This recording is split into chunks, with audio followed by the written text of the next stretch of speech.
Vivre avec de l'eau courante 2 jours sur 3 sur le territoire national, c'est désormais le quotidien à Mayotte. Ça fait déjà 7 jours que j'ai pas l'eau à la maison. Nous, comment on va faire? Sachant que c'est ici qu'on vient épuiser. Et si ici il n'y en a pas, qu'est-ce qu'on va faire? On va prendre l'eau de la mer?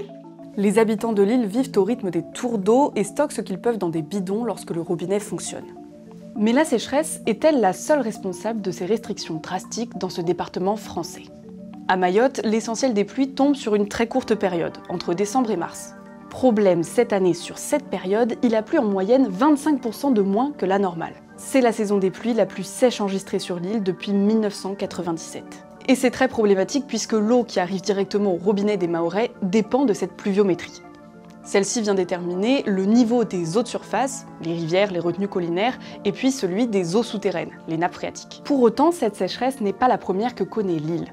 Des crises de l'eau, il y en a eu en 1997, en 2017 et puis en 2020. Chacun de ces épisodes de sécheresse a amené des réponses immédiates de la part des pouvoirs publics, mais la réalisation laisse à désirer. Aujourd'hui, l'usine de dessalement de l'île ne fonctionne toujours pas à plein régime. Il y a plus de 30% de fuites sur les canalisations et il a fallu attendre 10 ans pour avoir une nouvelle campagne de forage. Et pendant que les infrastructures de l'île se développent au ralenti, la population, elle, continue de croître, et avec elle, la demande en eau potable.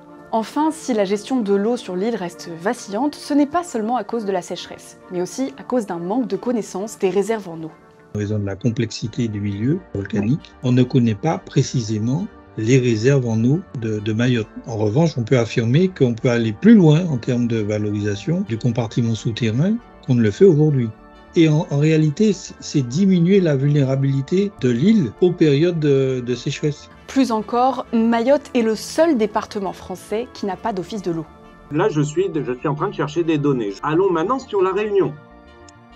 Je clique sur la Réunion, hop, je vais sur le lien de l'observatoire. Et là, j'ai téléchargement des données, nos données, je peux aller récupérer. J'ai une carte avec tout point de mesure, je peux télécharger l'information que je veux, je reviens. Mon truc, allons à Mayotte. Ah, ça marche pas. Sans connaissances scientifiques plus précises des réserves en eau de l'île et surtout sans amélioration des infrastructures, Mayotte subira nécessairement à l'avenir d'autres crises de l'eau.